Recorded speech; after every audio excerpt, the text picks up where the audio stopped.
Hi, പുതിയൊരു വീഡിയോയിലോട്ട് സ്വാഗതം.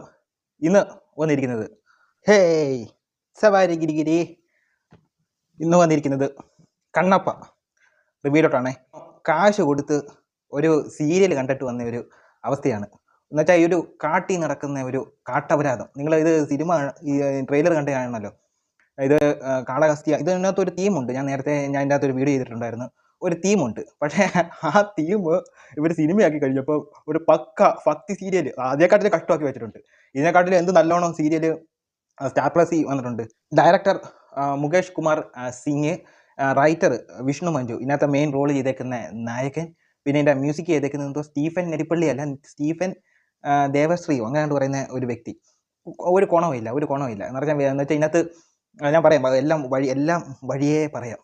അപ്പോൾ തുടക്കം എന്ന് പറഞ്ഞാൽ ഇത് ഈ കാളഹസ്തി, ആന്ധ്രയിലുള്ളൊരു അമ്പലം കാളഹസ്തി, അതിൻ്റെ ഒരു ഐതിഹ്യമാണ് ഇതിനകത്ത് പറയാൻ ഉദ്ദേശിച്ചിരിക്കുന്നത്.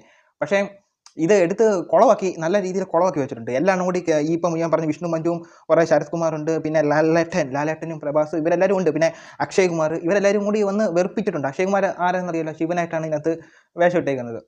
തുടക്കം തന്നെ ഇതിനകത്ത് അക്ഷയ് കുമാറിനെ കാണിക്കണം, എന്തെങ്കിലും ശിവനെ ബേസ് ചെയ്തിട്ടുള്ള ഒരു സിനിമ, ഒരു ഇതല്ലയോ സീരിയലില്ലയോ. അപ്പോൾ സീരിയലാകുമ്പം തുടക്കം അക്ഷയ് കുമാറിനെ കാണിക്കുന്നുണ്ട്. അക്ഷയ് കുമാർ എന്ന് പറഞ്ഞാൽ ഇവർ രണ്ടുപേരും കൂടെ, എൻ്റെ കാസ്റ്റിംഗ് തന്നെ ബോറ്. അക്ഷയ് കുമാറിനെയൊക്കെ എടുത്ത് കാസ്റ്റ് ചെയ്തപ്പോഴേ എനിക്ക് ഇത് ബോറായിട്ടാണ് എനിക്ക് ഇതിനകത്ത് തോന്നിയത്. പിന്നെ ഇതിനകത്ത് വന്നേക്കുന്നത് കാജൽ, പാർവതിയായിട്ട് വന്നേക്കുന്നത്.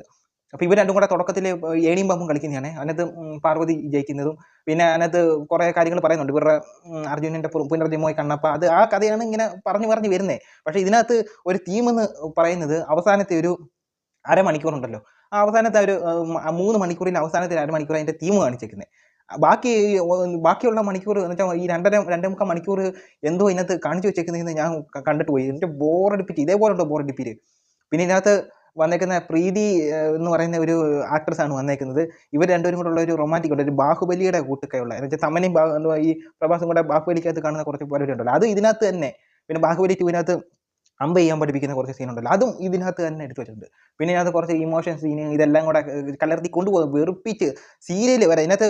പിന്നെ ശിവനും അതിനകത്ത് പാർവതിയും കൂടെ, അതായത് കാച്ചിലും അക്ഷയ് കുമാറും കൂടെ കൈലാസത്തിരിക്കുന്നത്. അപ്പോൾ അതിനകത്ത് താഴെ ഇങ്ങനെ എഴുതി കാണിക്കും, CGI എന്ന് എഴുതി കാണിക്കുന്നുണ്ട്. അപ്പോൾ നമ്മൾ വിചാരിക്കും ഇത് ഒറിജിനൽ എന്ന് വിചാരിച്ചു പോയില്ല, അതുകൊണ്ടായിരിക്കും എഴുതി കാണിക്കുന്നത്. ഞാൻ പറഞ്ഞു ഇതിനകത്തെ കാസ്റ്റിംഗ് എന്ന് പറഞ്ഞാൽ ഈ കാജലിനെയൊക്കെ ഏത് സൈഡ് കൊണ്ട് നോക്കുമ്പോഴാണ്, ഏത് ഭാഗം കൊണ്ട് നോക്കുമ്പോഴാണ് ഈ പാർവതിയുടെ ലുക്ക് എന്നോടൊന്നും പറയണം. ഇതിനകത്ത് ആകെ ചിരിപ്പിച്ച ഒരു ഇതുണ്ട്. മെയിൻ നമ്മുടെ സവാരി ഗിരിഗിരി ലാലേട്ടൻ ഇത് ഇപ്പോഴൊന്നും തുടങ്ങിയ പരിപാടിയല്ല, നേരത്തെ തുടങ്ങിയ പരിപാടി. അതായത് എല്ലാവരും ഒന്ന് ഇഷ്ടപ്പെട്ട് വരുമ്പം പുള്ളി കൊണ്ടുപോയി ഒരു ചവറ് പടത്തിന് പോയി തല വെച്ച് കൊടുക്കും. ഇതാണ് പുള്ളി ഇപ്പോഴല്ല, പണ്ട് തൊട്ടേ ചെയ്യുന്ന പരിപാടി ഇതൊക്കെ തന്നെ. ഇതിനകത്തും ആ പണിയാണ് ചെയ്തു വെച്ചേക്കുന്നത്. പുള്ളി ഇതിനകത്ത് ശിവൻ്റെ ഒരു അവതാരമായിട്ട് കിരാതയായിട്ടാണ് വന്നേക്കുന്നത്. ഉള്ളത് പറയാലോ, തുടക്കം തിയേറ്ററിൽ അങ്ങോട്ട് ലാലേട്ടൻ്റെ ആദ്യത്തെ ഡയലോഗ് പറഞ്ഞപ്പോൾ തന്നെ ചിരി. മലയാളത്തിൽ പറയാം, ഞാനും ചിരിച്ച് പറഞ്ഞപ്പോൾ തന്നെ ചിരി. അത് കഴിഞ്ഞിട്ട് പിന്നെ പുള്ളിയുടെ പുതിയ വാൾ കൊണ്ടൊക്കെ കുറച്ച് ഇതൊക്കെ ഉണ്ട്. ഇതാണ് ഈ ലുക്ക് തന്നെ, ഈ സാധനം തന്നെയാണ് കാണിച്ചു വെച്ചേക്കുന്നത്. അപ്പം ഇത് ലാലേട്ടനെ കാണിച്ച് ചിരിപ്പിച്ച് കഴിഞ്ഞിട്ട് പിന്നെ കുറച്ച് നേരം കഴിഞ്ഞിട്ട് പ്രഭാസ് വരുന്നുണ്ട്. പ്രഭാസിൻ്റെ കുറച്ച് സീനൊക്കെ അത്യാവശ്യം എന്ന് വെച്ചാൽ നമുക്കൊരു സീരിയൽ, ഭക്തി സീരിയൽ എന്നുള്ള രീതിയിലാണ്. പക്ഷേ ഇതൊരു, ഞാൻ പറഞ്ഞില്ല, ഇതിനകത്തൊരു കാർഡായാലും ഇതിനകത്തുള്ള ഒരു സീനായാലും ഒരു ഗ്രീൻ സ്ക്രീൻ ഇട്ടാണ് പരിപാടി ചെയ്തേക്കുന്നത്. ഇവർ ഇതിനകത്ത് സ്വിറ്റ്സർലാൻഡിലോ എവിടെ കണ്ട് പോയി, വിയറ്റ്നാമിലോ കണ്ട് പോയി ഷൂട്ട് ചെയ്തതെന്നൊക്കെ പറയുന്നുണ്ട് ലാലേട്ടൻ ഇതിൻ്റെ പ്രൊമോ വീഡിയോക്കകത്തൊക്കെ.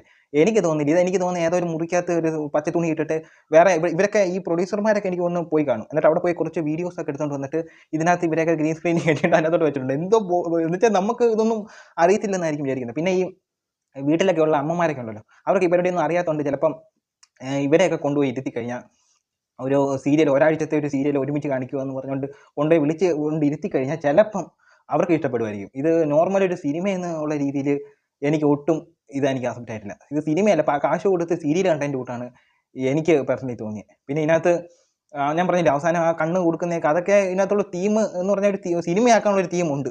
പക്ഷേ ഇത് സിനിമയല്ല, ഇത് സീരിയൽ പോലെ ഒരു കാട്ടപരാധ സീരിയൽ.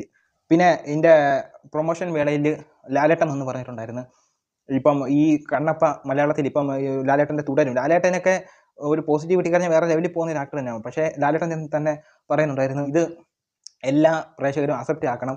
ഈ നമ്മുടെ ബാക്കിയുള്ള സ്റ്റേറ്റിനെ കമ്പയർ ചെയ്തുകൊണ്ട് പറഞ്ഞിട്ടുണ്ട്. ബാക്കിയുള്ള സ്റ്റേറ്റൊക്കെ സിനിമയെല്ലാം നല്ലോണം സപ്പോർട്ട് ചെയ്തു, അതുപോലെ നമ്മുടെ സ്റ്റേറ്റും സപ്പോർട്ട് ചെയ്യണം എന്നൊക്കെ പറഞ്ഞുകൊണ്ട് വീരവാദം ഇളക്കിയിട്ടുണ്ടായിരുന്നു.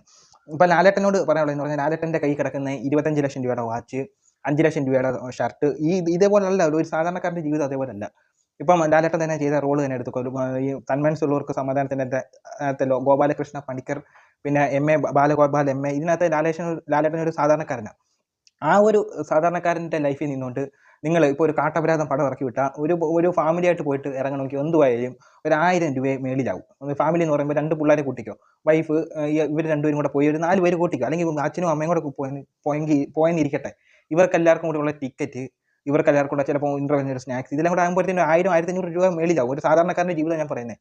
ഇവരൊന്നും ഞാൻ സജസ്റ്റ് ചെയ്യുക, ഞാൻ ലാലേട്ടൻ പറയുന്ന സ്ഥിതിക്ക് ഞാൻ സജസ്റ്റ് ചെയ്യുക, ഈ ഒരു പടം ആരും പോയി സപ്പോർട്ട് ചെയ്തിരിക്കുക. ഇതാ എനിക്ക് കണ്ടിട്ട് ഇത് തോന്നിയത്. അതായത് കാശ് കൊടുത്ത് വേണമെങ്കിൽ വീട്ടമ്മമാരെ കൊണ്ടുപോയിക്കുക, സീരിയൽ കാണാൻ ഇഷ്ടമുള്ളവർ. അല്ലാതെ ഒരു സിനിമയായിട്ട് ഇത് കണ്ടിരിക്കാൻ ഒരിക്കലും എന്നെ കൊണ്ട് കഴിഞ്ഞിട്ടില്ല. സോറി ലാലേട്ട, ഇതും വല്ലാത്ത ഇനിയെങ്കിലും നോക്കി കണ്ട് ഒരു ഫ്രണ്ട്ഷിപ്പാണ് ലാലേട്ടൻ ഈ ഒരു ലെവലിൽ എത്തിച്ചത്. ഇനിയെങ്കിലും ഫ്രണ്ട്ഷിപ്പ് നോക്കാതെ നല്ല കഥകൾ സെലക്റ്റാക്കി ചെയ്യാൻ നോക്കുക. ഒരു ബോറ് പടം, എനിക്കൊരു കണ്ണാപ്പി പടമായിട്ടാണ് എനിക്ക് ഈ കണ്ണാപ്പ തോന്നിയത്.